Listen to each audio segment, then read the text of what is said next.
السلام علیکم ورحمۃ اللہ وبرکاتہ۔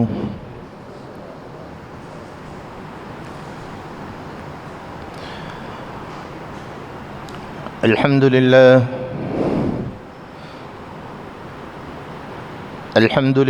رب العالمین، والصلاة والسلام على اشرف الانبیاء والمرسلین، سیدنا محمد وآلہ وصحبہ اجمعین۔ اما بعد، قال اللہ تبارک وتعالی: اعوذ باللہ من الشیطان الرجیم، بسم اللہ الرحمن الرحیم۔ ولا ترکنوا إلى الذین ظلموا فتمسکم النار۔ صدق سبحانه۔ قال النبي صلى الله عليه وسلم: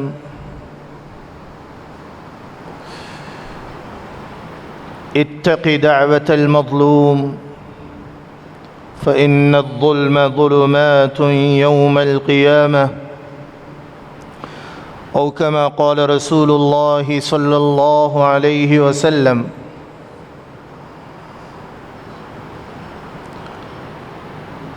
قابل قدر بزرگان محترم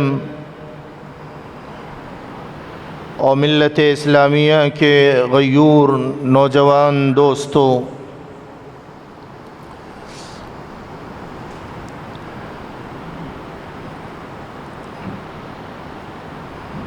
دور حاضر میں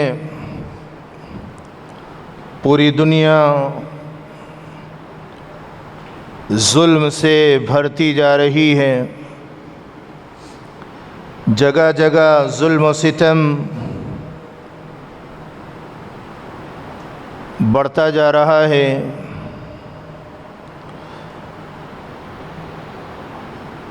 ظلم دنیا کے چپے چپے میں تیزی کے ساتھ پھیل رہا ہے۔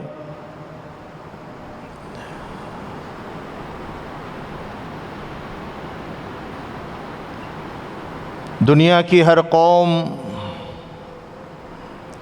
کسی نہ کسی اعتبار سے ظلم کا شکار بن رہی ہے، اور ظلم کرنے والے اسلام دشمن اور اسلام دشمن طاقتیں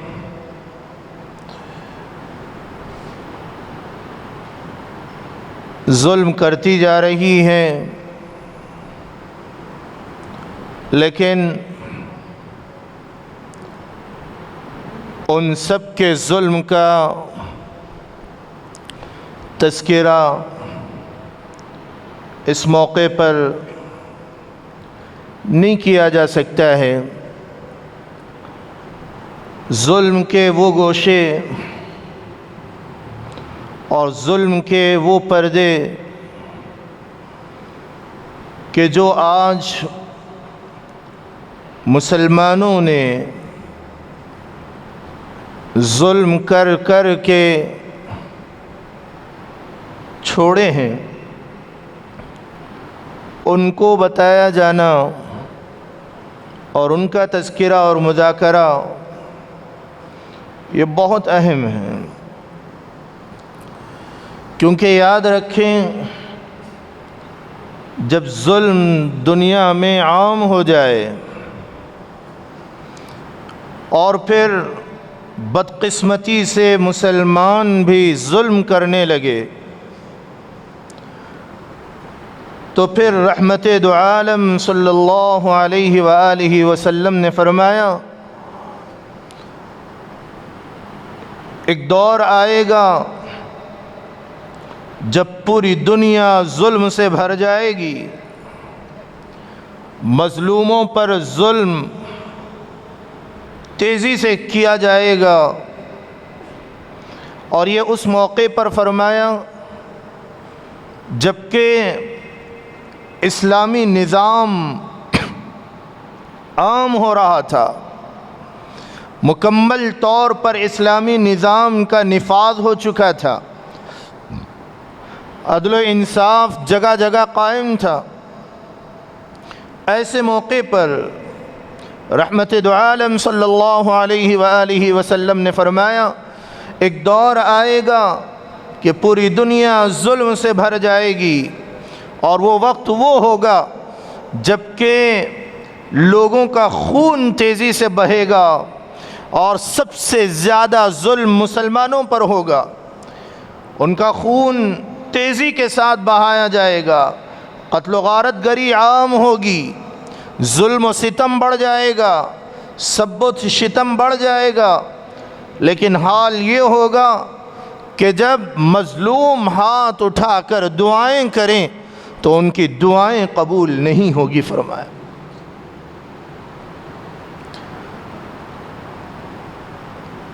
نبی رحمت صلی اللہ علیہ وآلہ وسلم نے فرمایا الظلم ظلمات یوم القیامہ اتق دعوت المظلوم، مظلوم کی بد دعا سے بچو، کیونکہ ظلم قیامت کے دن اندھیریوں کی شکل میں ہوگا فرمایا۔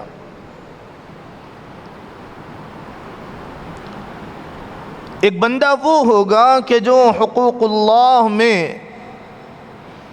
کوتاہی ہو چکی، نماز قضا ہو گئی، روزہ چھوٹ گیا، تو اللہ سے وہ گڑ گڑا کر معافی مانگے، اس بات کی امید ہے اللہ جل جلالہ وعم نوالہ سے کہ اللہ اپنے کرم سے اسے معاف فرما دے۔ لیکن حقوق العباد کا جو معاملہ ہے، بندوں کے حقوق کا جو معاملہ ہے، وہ انتہائی نازک ہے، کیونکہ دنیا کی جو دیگر قومیں ہیں ان قوموں کا مقصد حیات دنیا ہے۔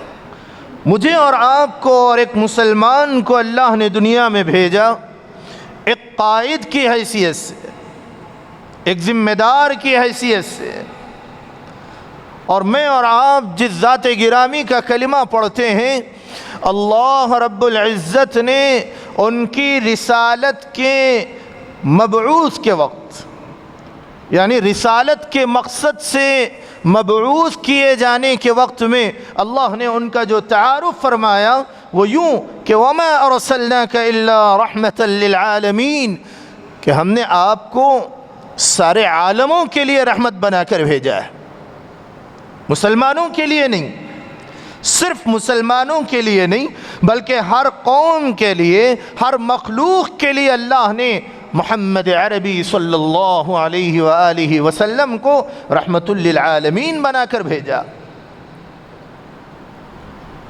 رحمت للعالمین یعنی ہر قوم کے ساتھ انصاف کرنے والی ذات، ہر قوم کے ساتھ رحمت اور نرمی کا معاملہ کرنے والی ذات، ہر قوم پر مہربان ذات۔ جمعہ کے موقع پر میں اور آپ عموماً جس آیت کریمہ کو سنتے ہیں، پڑھتے ہیں، خطبہ پڑھتے ہیں، آپ نے سنا ہوگا ان اللہ یأمر بالعدل والاحسان وإیتاء ذی القربى وینہی عن الفحشاء والمنکر والبغی۔ اللہ رب العزت نے اس آیت کریمہ میں سب سے پہلا جو حکم دیا ہے وہ انصاف کا ہے، کہ اللہ انصاف قائم کرنے کا حکم دیتا ہے، اللہ انصاف کرنے کا حکم دیتا ہے، کیونکہ اللہ کے ناموں میں ایک نام المقسط انصاف کرنے والی ذات، عدل کرنے والی ذات۔ تو مجھے اور آپ کو اللہ نے دیگر قوموں کی طرح دنیا میں نہیں بھیجا۔ میرا اور آپ کا اس دنیا میں آنا بطور آئیڈیل کے، بطور قائد کے، اور قوموں کے لیے رہبر اور رہنما بنا کر بھیجا ہے اللہ نے۔ وَإِذْ قَالَ رَبُّكَ لِلْمَلَائِكَةِ إِنِّي جَاعِلٌ فِي الْأَرْضِ خَلِيفَةً۔ دیگر قومیں اگر ظلم کر رہی ہیں، اللہ رب العزت کے ساتھ شرک کرنے والی قومیں ظلم کر رہی ہیں دنیاوی مفاد کے خاطر، تو وہ تو اپنا انجام ضرور دیکھیں گے انشاءاللہ۔ لیکن میں اور آپ جس نبی کی امتی ہیں، اللہ نے مجھے اور آپ کو جو پیغام دیا ہے عدل کا، انصاف کا، رأفت کا، رحمت کا، نرمی کا، یہ انتہائی نازک مسئلہ ہے اور انتہائی نازک عنوان ہے۔ آدمی جتنا زیادہ ذمہ دار ہوتا ہے اتنی زیادہ ذمہ داری اس پر عائد ہوتی ہے، اتنی قیامت میں پوچھ ہوتی ہے۔ مسلمانوں نے، دنیا کی دیگر قوموں نے ظلم کیا، مسلمانوں نے ظلم کرنا شروع کیا۔ جگہ جگہ مسلم بستیوں میں مکاندار کرایہ دار سے پریشان ہیں، کرایہ دار مکاندار سے پریشان ہیں، سگا بھائی سگے بھائی سے پریشان ہیں، رعایا حکمرانوں سے پریشان ہیں۔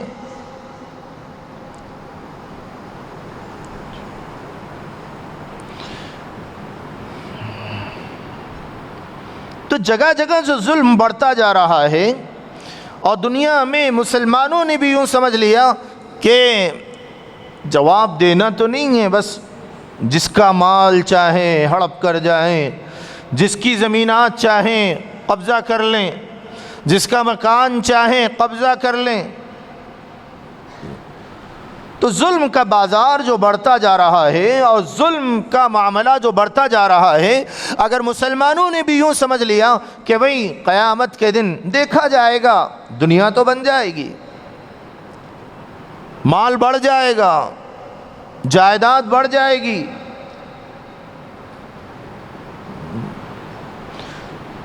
جگہ جگہ ظلم کے واقعات، اور اسی ظلم کے نتیجے میں قتل کے واقعات بڑھ رہے ہیں، حرص اور لالچ کے نتیجے میں ظلم کر رہے ہیں، اور ظلم کے نتیجے میں قتل کے واقعات ہو رہے ہیں۔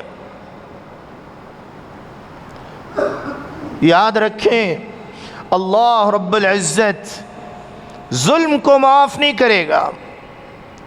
اتقی دعوت المظلوم، نبی رحمت صلی اللہ علیہ وآلہ وسلم نے حضرت معاذ رضی اللہ عنہ کو یہ نصیحت کی اور یوں فرمایا، اے معاذ، ظلم کرنے سے بچو، مظلوم کی بد دعا سے بچو، کیونکہ مظلوم کی بد دعا عرش الہی تک پہنچتی ہے، اور پھر مظلوم کی بد دعا اور اللہ جل جلالہ کے درمیان کوئی پردہ حائل نہیں ہوتا ہے،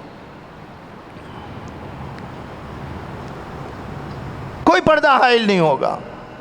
اللہ رب العزت ڈائریکٹ مظلوم کی مدد فرماتے ہیں۔ فرمایا ایک اور موقع پر نبی رحمت صلی اللہ علیہ وآلہ وسلم نے حضرات صحابہ اکرام رضوان اللہ تعالی علیہم اجمعین کے بھرے مجمع میں سوال کیا، اے صحابیوں، جانتے ہو کہ سب سے بڑا مفلس کون ہے؟ صحابہ اکرام رضوان اللہ تعالی علیہم اجمعین نے فرمایا، یا رسول اللہ، اللہ و رسولہ اعلم، اللہ اور اس کے رسول زیادہ جانتے ہیں۔ اور رحمت دو عالم صلی اللہ علیہ وسلم نے جب پوچھا تو صحابہ نے فرمایا اے اللہ کے رسول، جس کے پاس درہم و دینار نہ ہو، جس کے پاس مال و متاع نہ ہو، جس کے پاس دنیا کے اعتبار سے مال نہ ہو، وہ مفلس آدمی ہے۔ اللہ کے نبی رحمت دو عالم صلی اللہ علیہ وسلم نے فرمایا نہیں نہیں، وہ آدمی مفلس نہیں جس کے پاس مال و متاع اور درہم و دینار نہ ہو، بلکہ سب سے بڑا مفلس آدمی وہ ہوگا جو انتہائی نمازی ہوگا، جو انتہائی دیندار ہوگا، دنیا میں اس نے نمازیں بھی پڑھی ہوگی اور پھر حج بھی کیا ہوگا، قرآن کی تلاوت بھی کی ہوگی اور صدقہ اور خیرات بھی کیا ہوگا اور روزے دار بھی ہوگا، لیکن روز محشر آئے گا، اللہ کی عدالت میں پہنچے گا تو وہ اس کی نیکیاں پہاڑوں کے مانند ہوں گی۔ فرمایا اس کی نیکیاں پہاڑوں کے مانند ہوں گی۔ جب وہ آئے گا اللہ رب العزت کی عدالت میں تو وہ دنیا میں کوئی اللہ کی عدالت میں آ کر شکایت کرے گا اے اللہ دنیا میں اس نے مجھ پر اتنا ظلم اس طرح سے کیا۔ کوئی اور آئے گا، کوئی اور آئے گا، ایک فہرست ہوگی مظلومین کی، ایک کے بعد ایک مظلوم آئے گا اور اللہ کی بارگاہ میں شکایت کرے گا اے اللہ اس نے مجھ پر دنیا میں اس طرح ظلم کیا، اس طرح اس نے میرے مال کو ہڑپ کیا، اس طرح اس نے میری اولاد پر ظلم کیا، اس طرح اس نے میری اولاد کو قتل کیا، اس طرح اس نے میری جائیداد پر ناجائز قبضہ کیا۔ اللہ فرمائیں گے کہ لو اس کی ایک ایک کر کی نیکیوں کو دے دیا جائے گا۔ رحمت دو عالم صلی اللہ علیہ وسلم نے فرمایا اس بات کو غور سے سنیں، اللہ کے نبی نے فرمایا یہاں تک کہ نیکیاں دیتی دیتے جائیں گے، ملائکہ ایک کے بعد ایک نیکی نکال دیں گے، عالم یہ ہوگا کہ ساری نیکیاں جو پہاڑ کی مانند نظر آ رہی تھی وہ ساری کی ساری مظلوموں کو دے دی جائے گی، حتیٰ کہ ایک نیکی بھی اس کے نام اعمال میں نہ ہوگی۔ اور لوگ قطار میں لائن میں لگے ہوئے ہوں گے۔ اللہ کے نبی صلی اللہ علیہ وسلم نے آگے فرمایا اور لوگ باقی ہوں گے، ایک نیکی بھی نہیں ہوگی۔ اللہ فرمائے گا کہ اب گناہگاروں کے گناہوں کے اس کے کاندھے پہ ڈال دو، گناہوں کو اس کے کاندھے پہ ڈال دو، لوگوں کے گناہ اس پر ڈالے جائیں گے۔ اللہ رب العزت، اللہ کے نبی رحمت دو عالم صلی اللہ علیہ وسلم نے فرمایا سب سے بڑا مفلس وہ ہوگا کہ جو نیکیاں پہاڑوں کے مانند لایا ہوگا لیکن دنیا میں اس نے طرح طرح سے ظلم کیا ہوگا۔ اللہ رب العزت اوروں کے گناہ کو اس کے کاندھوں پر ڈالیں گے حتیٰ کہ اس شخص کے حق میں جہنم کا فیصلہ ہوگا۔ اللہ کے نبی نے فرمایا سب سے بڑا مفلس آدمی وہ ہوگا۔ آج مسلم معاشرے میں ظلم اس حد تک بڑھتا جا رہا ہے، سگا بھائی اپنے بھائی کو ظالمانہ انداز میں قتل کر رہا ہے، اولاد اپنے ماں باپ کو قتل کر رہی ہے، شوہر بیوی پر ظلم کر رہا ہے، بیوی شوہر پر ظلم کر رہی ہے۔ ظلم کے واقعات جگہ جگہ بڑھتے چلے جا رہے ہیں۔ کوئی مالک ہے تو اپنے ورکرز پر ظلم کر رہا ہے، کوئی آفیسر ہے تو اپنے ماتحت رہنے والوں پر ظلم کر رہا ہے۔ یاد رکھیں کہ اللہ رب العزت نے فرمایا وَلَا تَرْكَنُوا إِلَى الَّذِينَ ظَلَمُوا فَتَمَسَّكُمُ النَّارُ۔ ظلم کرنا تو دور کی بات ہے، جو لوگ ظلم کرتے ہیں ان کا ساتھ مت دو ورنہ تمہیں بھی جہنم کی آگ چھو لے گی۔ فرمایا وَلَا تَرْكَنُوا إِلَى الَّذِينَ ظَلَمُوا فَتَمَسَّكُمُ النَّارُ۔ بنی اسرائیل کا واقعہ ہے، وہب ابن منبہ راوی ہیں رحمہ اللہ، وہ فرماتے ہیں بنی اسرائیل میں ایک بادشاہ گزرا، انتہائی عالیشان محل اس نے تعمیر کیا، ہر قسم کے آرام دہ لمحات گزارنے کے لیے، اور وہ جس راستے سے گزرتا وہیں ایک بڑھیا کا چھوٹا سا جھونپڑا تھا اور وہ اسی میں زندگی گزارتی تھی، کوئی اور آسرا اس کا نہیں تھا، وہ اسی میں رہا کرتی، کبھی جنگل کی طرف چلی جاتی اور آتی۔ ایک دفعہ وہ باہر گئی اور جنگل و بیابان میں گئی، لکڑیوں کا گٹھر جمع کر کے لانے کے لیے، وہاں سے واپس آ رہی تھی اور پھر شام ہو گئی، بادشاہ کا گزر وہاں سے ہوا، اس نے حکم دیا روزانہ اس گھٹیا جھوپڑی پر میری نگاہ پڑتی ہے تو مجھے تکلیف ہوتی ہے، جلا دو، اسے جلا کر خاکستر کر دو۔ جلا دیا گیا اور وزراء نے اس کو بالکل تہس نہس کر دیا اور مٹا دیا، زمین بوس کر دیا۔ وہ بڑھیا آئی اور آ کر دیکھنے لگی، زارو قطار رونے لگی، اور پھر اللہ سے اس نے شکایت کی، اے اللہ میں تو یہاں نہیں تھی، میں تو یہاں نہیں تھی، پتہ نہیں کہ اس طرح کا ظلم مجھ پر کس نے کیا، کوئی اور آسرا تو میرا نہیں تھا، لیکن میں تو چلی گئی، میں تو یہاں سے چلی گئی، اے اللہ تو کہاں تھا؟ اے اللہ تیری جباریت اور قہاریت کا واسطہ دے کر میں مانگتی ہوں کہ جس ظالم نے اس جھونپڑے کو گرایا ہے، اے اللہ اس کو تہس نہس کر دے۔ اسی وقت میں اللہ نے اس پورے محل کو ان کے مکینوں کے ساتھ میں زمین میں دھسا دیا۔ میرے عزیز دوستو، ظلم کے واقعات شہر حیدرآباد میں بھی بڑھتے جا رہے ہیں۔ حد تو یہ ہے، ابھی 2-4 روز قبل کا ایک واقعہ جو کہ دلوں کو جھنجھوڑ کر رکھ دے گا، اور ہر وہ انسان کہ جس کا ضمیر انسانیت سے بھرا ہو اور جس کے اندر رمق برابر انسانیت ہو، اس کا کلیجہ تڑپ جاتا ہے اس واقعے کو پڑھ کر اور سن کر۔ کیا تھا؟ ہمارے شہر حیدرآباد کے قلب میں، ایک ایسے علاقے میں جہاں گنجان آبادی مسلمانوں کی رہتی ہے، سگی اولاد نے اپنے باپ کو ظلم کرتے ہوئے آدھی رات میں قتل کر دیا۔ سگے باپ کو۔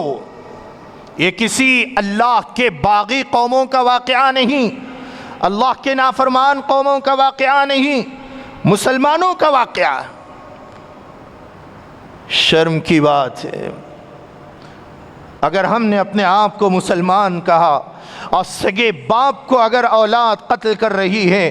آپ بتائیں کہ یہ دور اس مکہ مکرمہ کے اس جہالت کے دور سے بدتر بن رہا ہے۔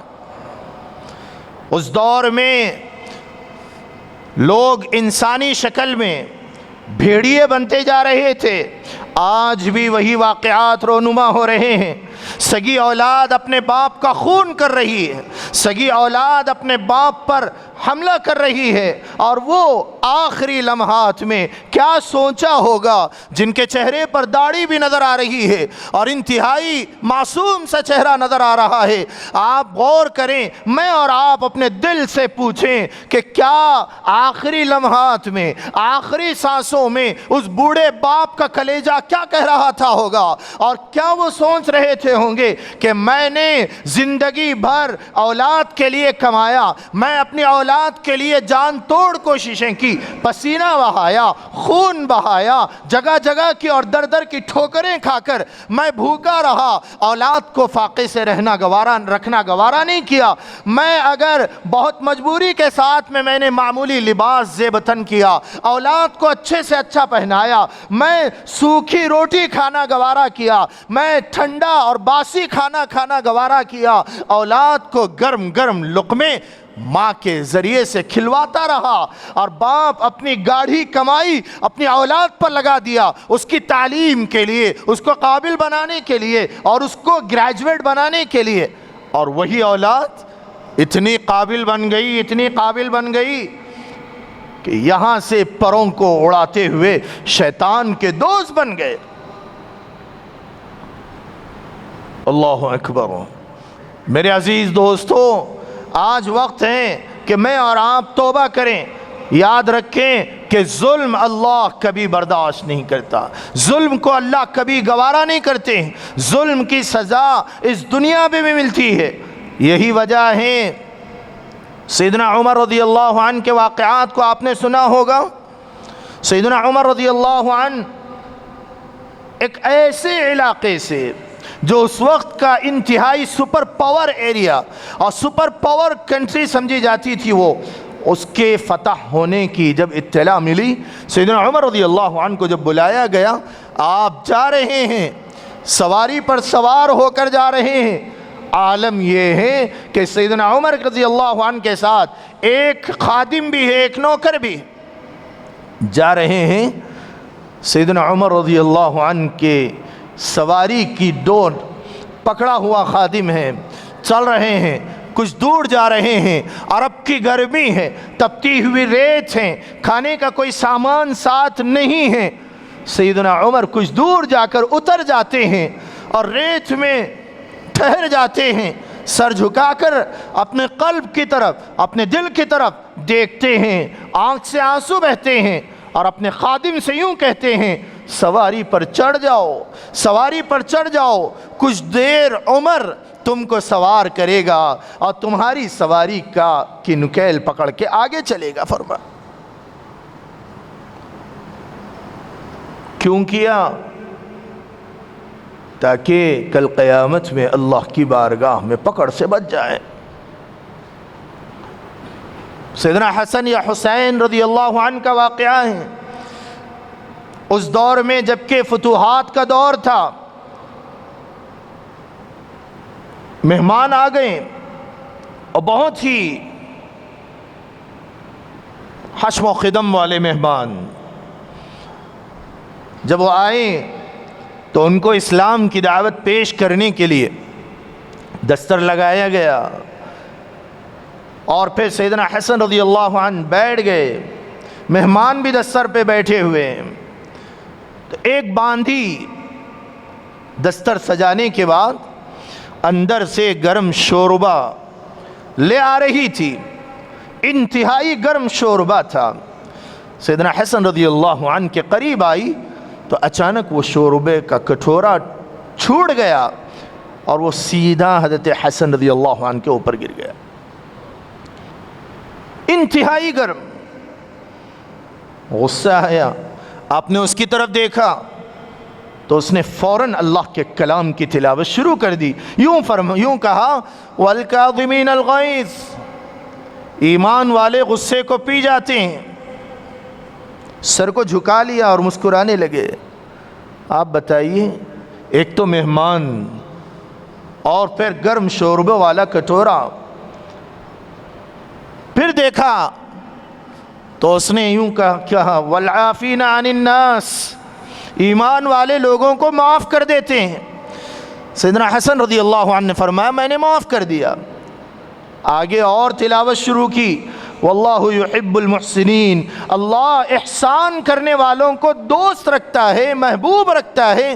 تو حضرت حسن رضی اللہ عنہ نے فرمایا کہ لو وہاں کچھ انعامات رکھے ہوئے ہیں، کچھ دینار و درہم ہیں، وہ اٹھاؤ اور آج سے تم آزاد ہو کہہ کر آزاد کر دیا۔ اس طرح قرآن پر عمل کیا۔ اللہ سے دعا ہے اللہ تعالیٰ مجھے اور آپ کو ظلم کرنے سے اور پھر ظالم اور مظلوم بننے سے اللہ ہم سب کی حفاظت فرمائے۔ رب تعالیٰ دارین کی سعادتوں سے مالا مال فرمائے۔ آمین وآخر دعوانا ان الحمد للہ رب العالمین۔